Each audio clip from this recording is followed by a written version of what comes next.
Last Motzei Shabbat, when I turned on my phone after Havdalah, I immediately received a notification of the news of the missile attack that killed 12 Druze children in the north of Israel.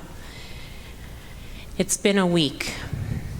More death, an escalation of tensions, rockets in the north and the south, and assassinations, the riots that were at Beit Lead military base. And yesterday marked 300 days of captivity for the 115 hostages that are left in Gaza, only a portion of whom are supposed to be alive. We don't have to look back to thousands of years of history to feel the fear, the despair, the uncertainty, and the trauma of this time of our Jewish calendar, Ben HaMitzarim, the narrow straits. These 3 weeks of mourning between the 17th of Tammuz and Tisha B'Av.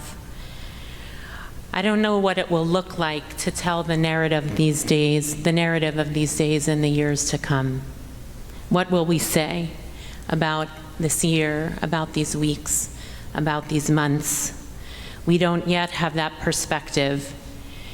But yet we meet Moshe in this week's parasha as we conclude the book of Bamidbar in Matot Maseh, where he reviews the journeys of the Israelites, the 42 journeys that the Israelites took in the desert. The Torah states, Vayichtov Moshe et motza'ehem nemasehem al pi Adonai, ve'ele mas'ehem no motza'ehem. Moses recorded or wrote down their starting points or their going out places according to their journeys, directed by God.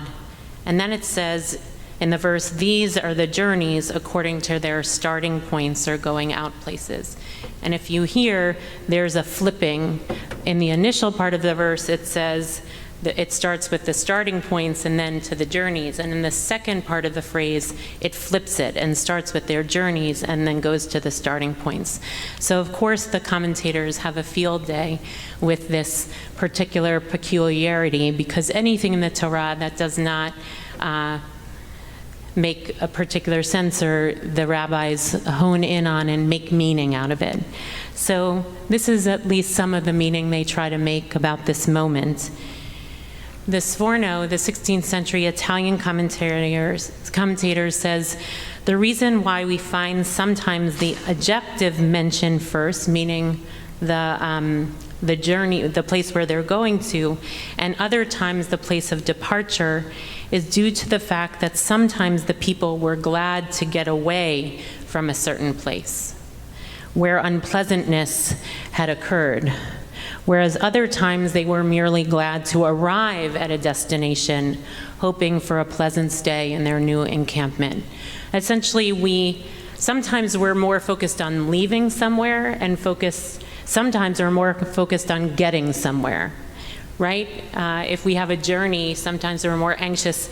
I'm ready to leave this house, right? Like, it doesn't matter where I'm going in some way, just as long as I get out of here. And other times we're really focused on the destination. And then he focuses on that sometimes our journeys are about what we're trying to leave, the hardness. And sometimes they are about the destination of where we're hoping to go. And then he continues, one of the most vexing aspects of all these journeys was that the new objective had never been announced beforehand, so that the people were always in the dark about what the next day would bring, right? Like that they knew they were leaving, but they didn't know where they were going to. And most of us, when we don't know where we're going to, we have a lot of anxiety. There's a sense of having to get up and go, but not know. Life is not GPSed. We don't have ways for life. We may have it in the car these days, which makes traveling a lot easier. But life doesn't provide us with that. And the Israelites didn't have a sense of the ways that they were going in the desert, which was very hard for them, finding a pathway in the dark. Which is just to say, of course, that journeying is filled with uncertainty, and there is so much fear of not knowing what lies ahead. The Maggid of Dubno also comments on this particular verse in a similar way, but he has a slight difference.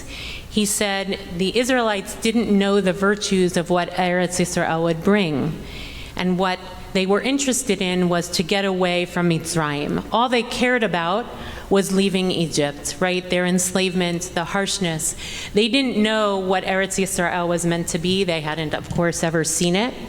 And so they had no vision of what lied ahead, but only about what the harshness of the existence that they had had for so many years.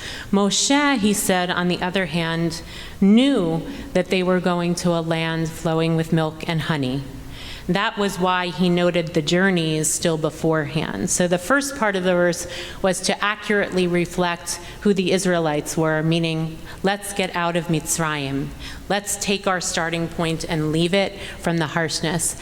But Moshe reverses the second part of the phrase because he knew better about what would lie ahead, and he had a vision for what the land of Israel would be.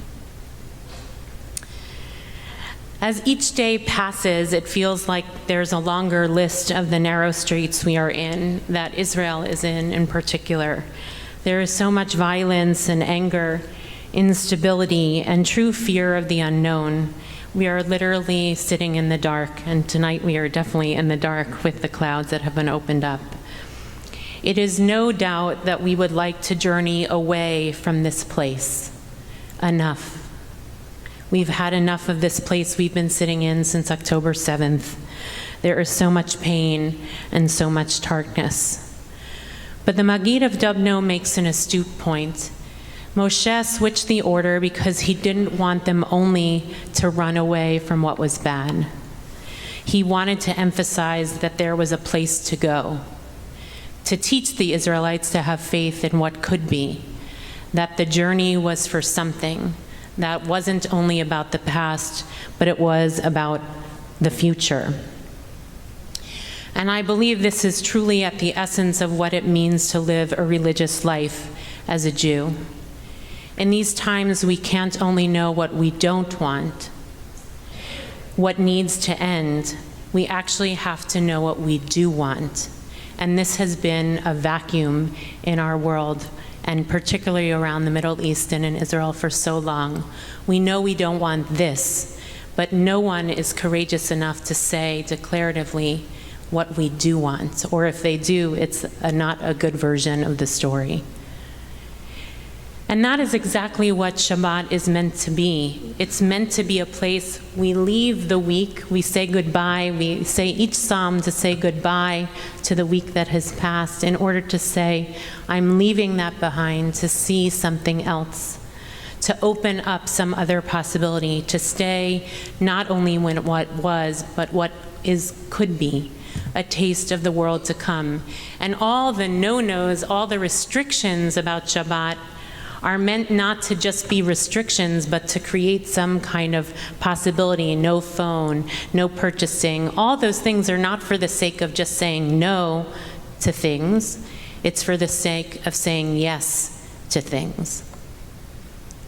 And so on this Shabbat, as we conclude the book of Midbar, as we conclude the traveling in this desert of this book and in the desert of this year, which has been terribly dry and harsh, let us not only think about what we don't want and the desire to exit from this particular journey, but let us believe that there is something that we do want, and to imagine something that could be, and to be audacious about it, which doesn't mean it's going to arrive around the corner. But step by step, maybe the journey will lead us towards some kind of promised land that is filled with milk and honey.